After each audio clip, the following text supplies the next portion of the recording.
Today marks a significant chapter in my life as I stand in the comfort of my own home, surrounded by its walls that hold countless memories. Jack, with a beam of pride illuminating his face, welcomes me with open arms, his gestures mirroring his joy as he explores the spacious room with an enthusiasm that's almost infectious. We find ourselves in the heart of my family's abode, a place where my father's dreams took shape. Blessed with considerable wealth, my father poured his heart and soul into this home, transforming it into a masterpiece valued at an astonishing $100 million. This house stands as a testament to his dedication and passion, a legacy he entrusted to me before his departure from this world. Now, as I navigate through life without him, my husband asserts his claim over this cherished inheritance, suggesting that what was once solely mine should now be recognized as ours. Despite my insistence on its significance to me and me alone, he remains undeterred, armed with a smirk and unwavering confidence. Yet I hold on to proof, evidence that underscores my rightful ownership, documents bearing my name, Sarah, as the sole heir. At 42, my life is intertwined with the digital realm, thanks to my role at an online bank. This career path wasn't chosen at random, but was influenced by the values instilled in me by my parents. With their expertise in financial management, they taught me the importance of fiscal responsibility, lessons that have stayed with me into adulthood. Growing up in affluence, they ensured that I understood the value of money, urging me to appreciate and conserve it. Despite our financial standing, my upbringing was marked by modesty. My allowance hardly surpassed those of my peers, and lavish dining was an exception, not the norm. My education was rooted in the community, attending a local public school over an exclusive private institution. Yet, rumors of our family's wealth spread, painting a picture of a life filled with luxury and endless indulgences. Sarah, with your massive house and wealth, life must be a breeze, right? You must have all the latest gadgets and games. Can we come over to play? Such questions were commonplace, yet they couldn't be further from the truth. My reality was far from the opulence many imagined. Despite not having the most expensive toys or the newest game consoles, the assumption was that I lived a life of extravagance. I often found myself at the center of unwelcome attention, with peers perceiving my family's financial status as an opportunity for their gain. "Sarah, you're wealthy, aren't you? Could you lend me some money?" Such inquiries made me uncomfortable, highlighting a stark contrast between the perceived notion of my lifestyle and the values my parents worked hard to instill in me. In a twist of fate, I found myself in a tricky situation when I accidentally damaged Maria's gaming console. At the moment, my pockets were empty, and the timing couldn't have been worse. Around the same time, July and I had just started our journey as fifth-grade classmates. She questioned whether I had shared this dilemma with my parents, but the fear of their disappointment sealed my lips. "I can't tell them. They might get upset. That's why I'm turning to you, Sarah," she confessed. The thought of saying no weighed heavily on me, fearing it might lead to an uncomfortable atmosphere at school. However, my parents' firm stance on not lending money left me with no choice but to apologize to Julie for my inability to help financially. My refusal left Julie in tears, and it wasn't long before whispers began to spread. Accusations were thrown my way, questioning my reluctance to aid a friend in need given my family's financial stability. I found myself entangled in a situation that I had no part in creating, steadfastly explaining that my hands were tied due to a lack of funds. Amidst this, Maria chimed in with a judgment that stung, suggesting that I valued money over friendship. The situation escalated as Maria and Julie wove a web of lies around me, claiming I had borrowed money without repaying and refused to cover the cost of the broken console. The school's faculty soon untangled the truth, reprimanding Maria and Julie for their actions. Unfortunately, their warnings only fueled the fire, and the rumors spread like wildfire, eventually reaching my parents. In response, my father took it upon himself to address the matter, leading to a meeting with the involved families. Despite receiving half-hearted apologies, I chose to keep my distance from Maria and Julie thereafter, enduring their occasional mocking glances but no direct confrontation. That evening, over dinner, my father offered a piece of advice that I would carry with me for years. With a reassuring smile, he reminded me of the importance of standing firm in my decisions, especially regarding financial matters. "Sarah, always remember, it's okay to say no. You don't have to disclose whether you have money. If someone persists, just say you'll need to ask your parents, even though you know it's not permitted." This lesson on navigating financial disputes with grace and firmness became a cornerstone of my approach to friendships and financial interactions. As I moved on from elementary school and later graduated from university, I became more cautious about whom I invited into my personal space, focusing on building relationships grounded in character rather than material wealth. My career post-university was marked by a deliberate effort to steer clear of financial entanglements, dedicating my energy to my work and maintaining a private personal life. This experience taught me the value of boundaries, both in friendships and finances, shaping the person I've become today. At the age of 35, I crossed paths with Jack, who would later become my partner in life. Our meeting was orchestrated by a mutual friend, and despite Jack being a year my junior, his sincere and buoyant spirit quickly won me over. His candor was a breath of fresh air, and it wasn't long before our casual dating blossomed into a serious relationship. 2 years down the line, we celebrated our union with a vibrant wedding ceremony, much to the delight of my parents, who warmly embraced Jack into our family. About a month into our marriage, my father, perhaps sensing the depth of our bond, proposed the idea of having Jack over at our place. Although I had full confidence in Jack, I harbored some reservations about his penchant for conversation, fearing he might inadvertently divulge sensitive family information. However, emboldened by a month of marital bliss, I decided it was time Jack knew everything about my background. Thus, I extended an invitation to him to visit my parents' home. Jack's reaction upon stepping into my family's residence was one of sheer astonishment. His awe was palpable, a clear indication that the reality of my family's situation had taken him by surprise. The visit, although warm, left Jack with an insatiable curiosity about our financial standing, a topic he broached repeatedly during our journey home. My own knowledge on the specifics of our family wealth was vague, yet Jack's inquiries stirred a sense of unease within me. A few months into our marriage, I received a distressing call from my mother, informing me that my father was to be hospitalized. The news came as a shock, further compounded by the revelation of his recent health struggles, which until then had gone unnoticed by me. Reflecting on our last visit, I recalled my father's diminished appetite and frail appearance, which now filled me with regret and concern. Accompanying my mother to the hospital that Saturday, I was greeted by my father's attempt at cheerfulness, though his somber mood was unmistakable. His apology, for what he perceived as a burden to us, underscored his gentle nature. The subsequent diagnosis of advanced pancreatic cancer, with its spread beyond the possibility of surgical intervention, left us in a state of disbelief and sorrow. The notion that someone as health-conscious as my father could fall victim to such a cruel fate was beyond our comprehension. In the aftermath of the diagnosis, my father's resolve was touching. He expressed a desire for our happiness, a sentiment that moved us to tears. Resolved to cherish every moment with him, I found myself restricted by hospital protocols, which limited visits to immediate family members.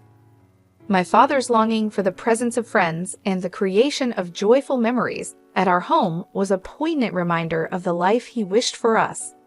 Determined to honor his wishes, I pledged to uphold the legacy of our home as a place of warmth and joy, even in his absence. The promise to cherish our family home became a testament to my father's enduring spirit and the deep bonds that tied us together. Driven by a desire to fulfill my father's dream, I decided to renovate our family home, a project that became my solace and focus during a challenging time. Jack, ever attentive, expressed concern over how much time I devoted to my father in his final days, oblivious to the complexities surrounding our family estate that I had kept from him. When Jack inquired about my father's health, I confided in him about the difficult journey we were facing, finding some comfort in his support despite the whirlwind of work, hospital visits, and the emotional toll it was taking on me. However, tension surfaced when Jack's curiosity veered towards my father's finances and estate. His suggestions of involving legal advice to discuss financial matters, just in case something happened to my mother, too struck a nerve, dredging up painful memories. While my father had a trusted lawyer, Jack's insistence on being prudent about financial affairs began to create an emotional chasm between us. In the ensuing months, my father bravely fought his illness, but eventually passed away. The inheritance discussions that followed among family members led to me receiving a substantial house valued at $5.5 million. Jack's escalating interest in the inheritance, despite my attempts to keep him at bay, only intensified the strain. His excitement about moving into the big mansion and his intrusive questions about financial details took me by surprise, especially when I learned he had been informed by my cousin at the funeral, whose offhand remarks about the house being a waste if left empty only added to the tension. My explanations to Jack that the inheritance was not communal property seemed to fall on deaf ears, leading to an increase in hostility between us. Although he was present at my father's funeral, Jack distanced himself from the responsibilities and support needed during the subsequent memorial services and inheritance formalities. After some time, as life began to find its new normal, Jack revealed a shocking turn of events. He claimed to have changed the ownership of my family home into his name, presenting legal documents as evidence. This revelation not only breached the trust I had placed in him, but also underscored a profound misunderstanding of the boundaries and respect integral to our relationship. The complexity of navigating inheritance matters had unveiled deeper issues in our marriage, prompting a reevaluation of our values, trust, and the future direction of our partnership. The revelation from Jack left me reeling, struggling to comprehend his actions. He bluntly admitted his fatigue from our relationship, suggesting we could coexist as housemates in the family home, albeit with me receiving minimal financial support. His ultimatum of divorce, if I resisted, was a jarring twist to our already strained relationship. In a mix of shock and despair, I implored him to reconsider his sudden decision and the unauthorized change in property ownership. Jack disclosed that he had sought legal counsel to facilitate the ownership transfer without my consent. The situation escalated to the point where divorce seemed the only viable resolution. Heartbroken and disoriented, I began to distance myself from the home and life I shared with Jack, attributing his betrayal to the corrupting influence of potential wealth. The following day, Jack's demand for the house keys, claiming ownership of my ancestral home, pushed the situation into further turmoil. His attempts to forcefully enter the property were thwarted by the timely intervention of security personnel. I presented the authentic ownership documents to the guards, firmly establishing my rightful claim to the house and inheritance from my father. Jack, confronted with the undeniable proof of my ownership, was visibly shaken. His misunderstanding stemmed from a supposed legal advisor named Jerry, who had promised to navigate the complexities of inheritance law on his behalf. Entrusting Jerry with a significant sum of $360,000 to alter the property's registration, Jack had fallen victim to a deceitful scheme. In the midst of this confrontation, Jack's emotions surfaced as he repeatedly attempted to contact Jerry, only to be met with silence. His frustration boiled over, denouncing Jerry as a fraudster preying on those blinded by greed. Jack then directed his bitterness towards me, criticizing my expenditure on what he deemed frivolous, questioning my understanding of inheritance registration and associated costs. Despite his attempts to salvage our marriage, suggesting we reconsider the divorce, the breach of trust and the depth of his deception were insurmountable. I requested the security guard to escort him away, closing a painful chapter of my life. In the months that followed, reflection and distance allowed me to process the events, reinforcing the importance of trust and honesty in the foundation of any relationship. The ordeal with Jack, underscored by manipulation and betrayal, served as a poignant lesson in guarding against the allure of wealth at the expense of personal integrity and love.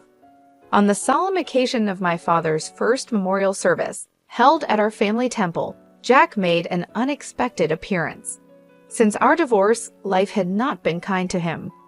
Jobless, entangled in financial woes, and seemingly betrayed by those he once trusted, Jack cut a forlorn figure.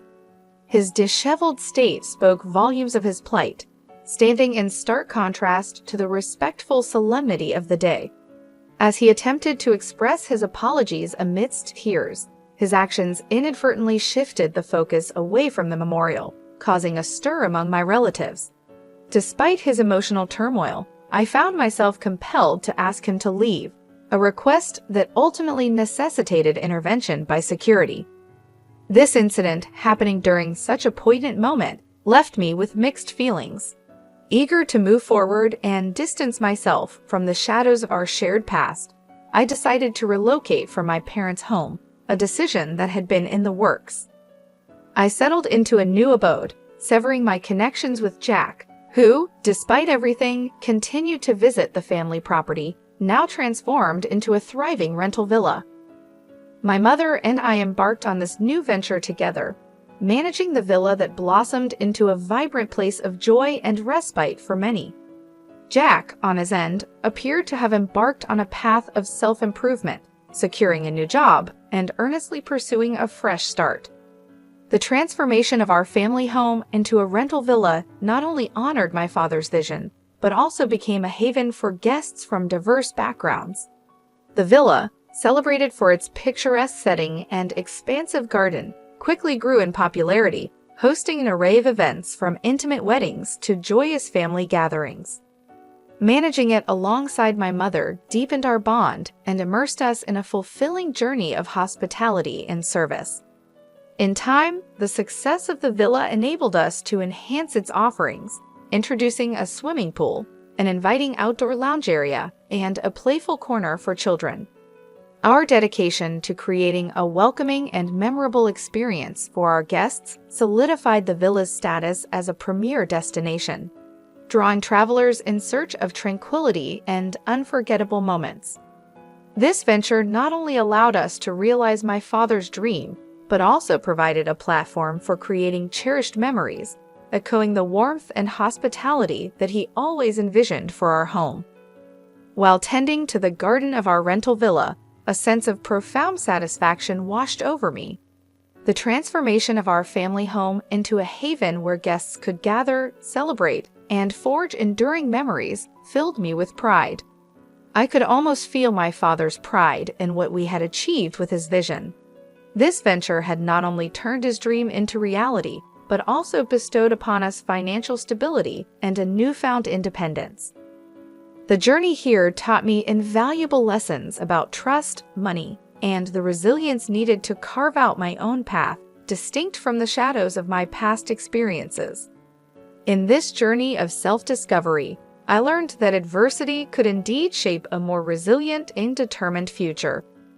News about Jack reached me through mutual acquaintances, indicating he had managed to steer his life in a positive direction. Securing a meaningful job and learning from his previous missteps, Jack's progress was a testament to the transformative power of confronting and overcoming personal challenges. Knowing he was doing well brought a sense of peace, affirming that both of us were on our respective paths toward healing and self-improvement. Ultimately, my father's dream served as a catalyst for growth, not just for my mother and me, but for everyone who crossed the threshold of the rental villa. It became a sanctuary where guests could experience joy and make memories to cherish for a lifetime. The success of the villa stands as a living legacy of my father's vision, constantly reminding us of the values of resilience, determination, and the profound impact of realizing one's dreams. Through this endeavor, We've created a space that extends beyond mere accommodation. It's a source of joy, a site for celebration, and a testament to the enduring spirit of dreaming big and working hard to make those dreams come true.